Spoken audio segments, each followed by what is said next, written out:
Let's begin. We'll say something short in the parsha, and then we'll move on to Refuah part 2. Parshas Vayeira, we have Sedomite. We have Sedomite and its glory, and a very classical kasha. It says the Mishnah in Avos, what was Sedomite's midah? What was Sedomite's midah? It's a song currently.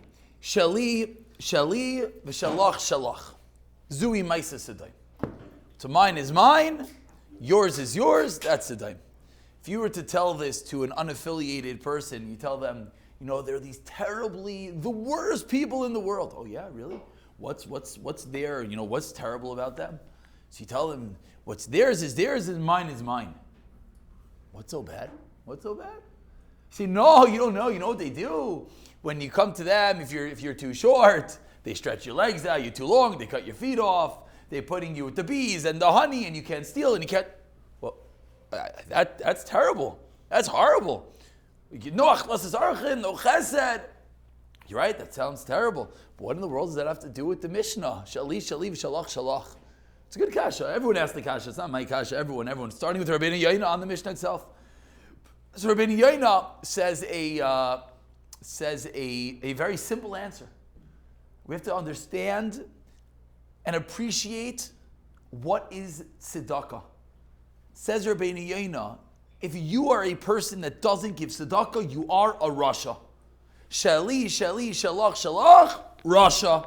For the mere fact that you don't give. Lack of giving is not just, it's nice to give. It's beautiful to give. It's a nice attribute. It's a beautiful, loving, caring. No, at the very, very root of we'll even call it a human being. We don't have to say a yid. Is the ability to give. If your motto, if you are about yourself, even though you don't take the other guys, you don't steal.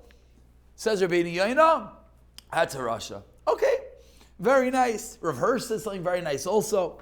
Rav Hirsch says that if you don't give, it's like the flip side of her. It's really taking Rabbeinu Yaina one step deeper. Says, I wonder if he even quotes him. I apologize, I don't look it up before and I just have my notes. Rav Hirsch says, if you don't give, who's losing?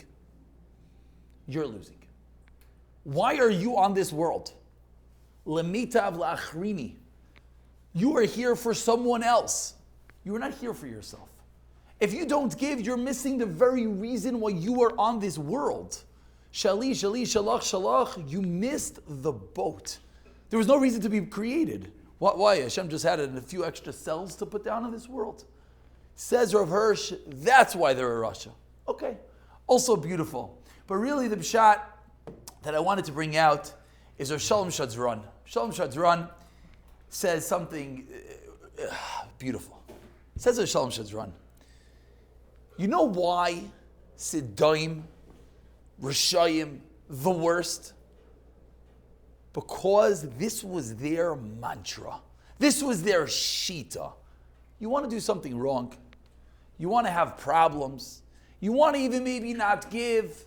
You want to be a difficult person. That's okay.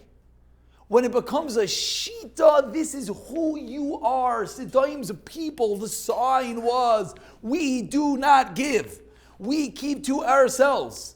When it's a shita, when it's built into the very fabric of your society, of you as a person, says Hashem Shadran, that is why they were so terrible. And in truth, if you go deep into what Hashem Shadran is saying, he's telling us a lifelong lesson about issues that every single person has, mistakes that we're all going to make, problems that we're all going to encounter. Make mistakes, have issues, fall. Don't make it your shita. Don't make it that this is who you are. When it becomes this is who you are, then all hope is lost. All hope is lost. I have a beautiful story from Rav Yaakov Galinsky. I'm trying to see the time over here. I can't see where we're holding. I have a beautiful story from Yaakov Galinsky. It's a cute story. We'll end with a cute story. What it means to have a bad shita. It says Rav Yaakov Galinsky. There was a guy in the town. His store was open on Shabbos. They went to Rav Yankele, they went to the Rav, and they said, there's a Yid, he's keeping his store open on Shabbos. What can we do about it? So he says, I'm going to go talk to him. He went, He tries to speak to him. Guy, deaf ears, nothing's happening.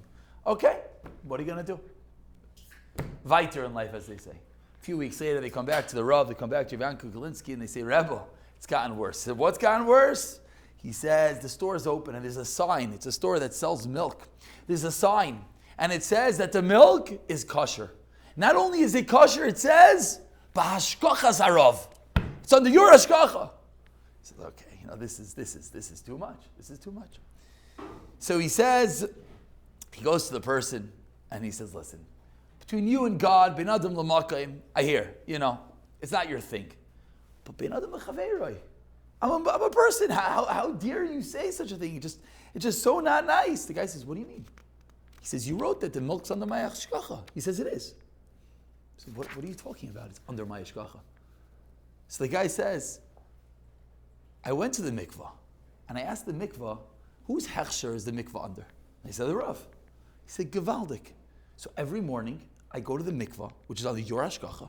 I take a little bit of water, and I mix it with the milk. The milk is under your hashkacha. Says Rav Yankel Galinsky, you want to make mistakes, you want to do something wrong, don't make it into your crazy crooked shita that all of a sudden now it's under the hashkacha of the Rav because you created this whole convoluted situation that you got some water from the mikveh. He asked the mikveh attendant, he verified. Yeah, the guy actually came and he asked me whose hashkacha was, and he's like, yeah, every morning this weirdo shows up and he's taking some water. He's like, I don't know what he's doing. Says Rav Yankel Galinsky, special Rishayim. A Rasha, it's one level. But to make it into a shita, that's where we have a serious issue. So, what do we take from the story? I hope no one's, not being Machal Shabbos. Certainly not mixing you want to mix water into your milk is one thing. The mikveh water, I don't know, that's a different issue. Labeling it under the Rav, that's a horrible issue. But what we could see is no one ever fathoms how Sedomite became Sedomite to go to such far levels of decadence of society. But we're being taught over here, Rav Shalom Shadran is teaching us, where you get to such terrible places. And maybe this is a little bit of a limud, a little bit of a Pesach. If you look in the world and you wonder sometimes, how do people get to such places and think such crazy ideas and end up at results that are just so insane, so inhuman, so not normal? Like, how does a person comprehend such things? Maybe a lot of it comes from, like Shalom Shadran is teaching us, that when you have a shita, when you have this is who I am, what I'm trying to do, whatever that is, that when it goes unchecked, it goes viral, as they say, you could end up literally a people of Sedomite with straight normal face would say, you're too tall, let's cut up your feet. That doesn't make any sense. But when it's your shita, you can make anything make sense. Mir Tashem, we should all be zeicha. What is that?